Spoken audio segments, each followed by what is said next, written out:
এটা এমনভাবে হাসতেছে বা এমনভাবে তারা খুশি যে তারা আসলে সোনার খুনি পেয়ে গেছে, যেখানে এভরি টাইম তাদের অ্যাকাউন্টে ব্যাংকে অনলাইন জগৎটাকে মানুষ এমনভাবে মিসইউজ করতেছে, এমনভাবে ব্যবহার করতেছে, যেটার জন্য না আসলি মানুষ যারা হকদার, যারা অসুস্থ মানুষ, যারা চাইতেছে সাহায্য, ওই ব্যক্তিগুলো আসলে বঞ্চিত হইতেছে।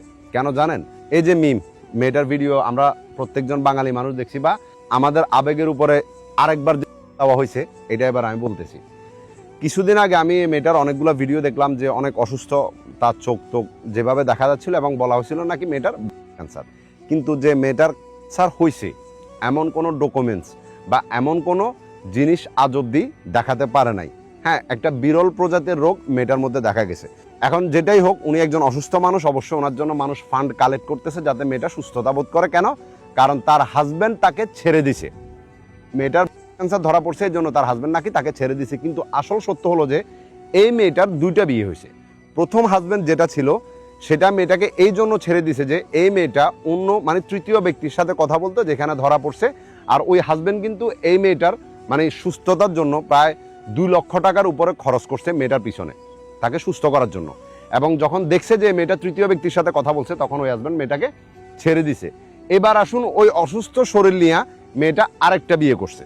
এখন ওই হাজব্যান্ডকে ছেড়ে দেওয়ার রিজন কি জানেন? সবাইকে শুনেছে কি যে মেয়েটার ব্লাড ক্যান্সার ধরা পড়ছে, এই জন্য মেয়েটার হাজব্যান্ড মেয়েটাকে ছেড়ে দিয়ে চলে গেছে। কিন্তু আসল সত্য ঘটনা হলো মেয়েটার নিজের মুখের কথা যে তাকে নাকি ফাইন্যান্সিয়ালি সাপোর্ট করতেছে না, আর এই জন্য মেয়েটা ওই হাজব্যান্ডকে ছেড়ে দিয়েছে, যেখান থেকে মেয়েটা 2 লক্ষ টাকা পাইছে।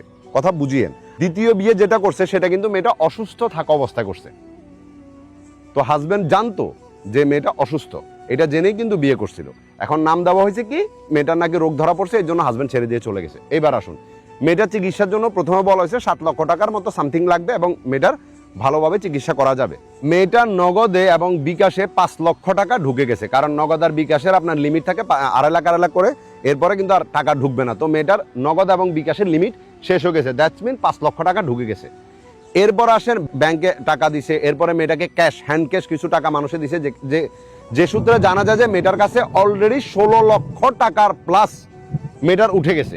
কিন্তু তারপরেও মেয়েটা এখনো পর্যন্ত টাকা উঠাইতেছে। এবার আসুন, যে ফ্যামিলির মধ্যে টাকার জন্য মেয়ের চিকিৎসা করাতে পারতেছে না, মানুষের কাছে টাকা উঠাইতে হইতেছে, তো বুঝেন ওই ফ্যামিলির স্ট্যাটাস বা ওই ফ্যামিলির লেভেলটা কোন পর্যায়ে থাকতে পারে। কিন্তু এই মেয়েটা নিজে নিউ ফোন নিছে এবং মেয়েটার ভাই যে সেও ফোন নিছে এবং আবার ফেসবুকে স্টোরি দিতেছে 30,000 টাকা দিয়া ফোন নিছে। আপনি ভাবেন, যে ফ্যামিলির এরকম ক্রিটিক্যাল একটা সিচুয়েশন চলতেছে, ওই ফ্যামিলি মেম্বাররা নিউ ফোন নিতেছে।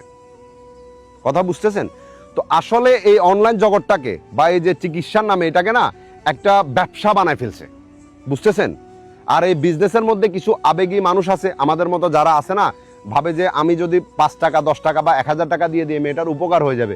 কিন্তু ওই 1000 টাকা 10 টাকা 100 টাকা 200 টাকা করে না কি পরিমাণ একটা অ্যামাউন্ট হয়, এটা আপনি কল্পনা করতে পারবেন না। যেটা এখন বর্তমানে অবশ্যই কিছুদিন পরে এক্সপোজ হবে, আপনারা দেখতে পাবেন আরো ভালো করে। আমিও এটা দেখার পরে আপনাদেরকে বলতেছি, বা নিউজ জানার পরে, মেয়েটার মুখ থেকে শোনার পরে এগুলো আপনাদেরকে বলতেছি। মেয়েটা এমনভাবে হাসতেছে বা এমনভাবে তারা খুশি যে তারা আসলে সোনার খুনি পেয়ে গেছে, যেখানে এভরি টাইম তাদের অ্যাকাউন্টে ব্যাংকে তাদের হ্যান্ড ক্যাশ মানুষ টাকা দিয়ে যাচ্ছে শুধু। কিন্তু কেন দিচ্ছে? চিকিৎসা করানোর জন্য। মেয়েটার হয়েছে কি বলছিল? ব্লাড ক্যান্সার, কিন্তু ওইরকম কিছুই এখনো পর্যন্ত ধরা পড়ে নাই। তো এইবার বলেন, এটাকে আপনি ব্যবসা বলবেন না তো আর কি বলবেন? ঠিক আছে, আসলে এই ধরনের কিছু মানুষের জন্য না আসলি যে হকদার, আসলি যে সাহায্যের জন্য চাইতেছে মানুষের কাছে, ওই ব্যক্তিগুলো কখনো পাইতেছে না। আমি সত্যি করে বলতেছি। আর এই জন্য বিশ্বাস যদি করেন, আমার কাছে অনেক আসে যে এমন কিছু একটা ভিডিও বানিয়ে দেন ভাইয়া, এমন কিছু একটা করে দেন ভাইয়া, কিন্তু আমি করি না। আমি নিজের দ্বারা যতটুকু হবে আমি ওইটা দিয়ে দিই। এটা হোক ও এবারে আমার থেকে মিথ্যা বলে নিক আর সত্য বলে নিক, সমস্যা নাই। কিন্তু আমি যে আরেকজনের টাকা কালেক্ট করে ওই মেয়েটাকে দিতেছি, তো অবশ্যই ওই মানুষগুলোর দায়িত্ব আমার উপর আছে এবং আমি সত্যটা যাচাই করা আমার দরকার। যে ব্যক্তিগুলো এরকম কাজগুলো করতেছেন, অ্যাটলিস্ট সত্যটা যাচাই করে তাদের জন্য ফান্ড কালেক্ট করেন। কিছুদিন আগে থটস অফ বিল্লাল এবং যে তার টিমের লোকরা আছে, ওইটা নিয়ে একটা কালেকশন করছে। অনেকগুলা টাকা উঠানোর পরে যার চিকিৎসাতে দেওয়া দরকার তাকে দেয় নাই, বা তার পরিবারকে দেয় নাই, দিছে কাকে? মসজিদকে। যে ব্যক্তিগুলো টাকাগুলো ডোনেট করছে, তারা কি বলছে যে আমাদের টাকাগুলো তুমি মসজিদে দাও? তারা তো টাকাগুলো দিছে ওই ব্যক্তিটার উদ্দেশ্যে, তাহলে ওইখানে না দিয়ে তোমরা মসজিদে দিতেছ। তো আসলে এটাকে একটা খেলার জগৎ বানায় ফেলছে, একটা নাট্যমঞ্চ বানায় ফেলছে, যেখানে আসলে হাজার হাজার প্রবাসী বলেন, হাজার হাজার বাঙালিদের আবেগের উপরে দিয়ে সবাই চলে যাচ্ছে।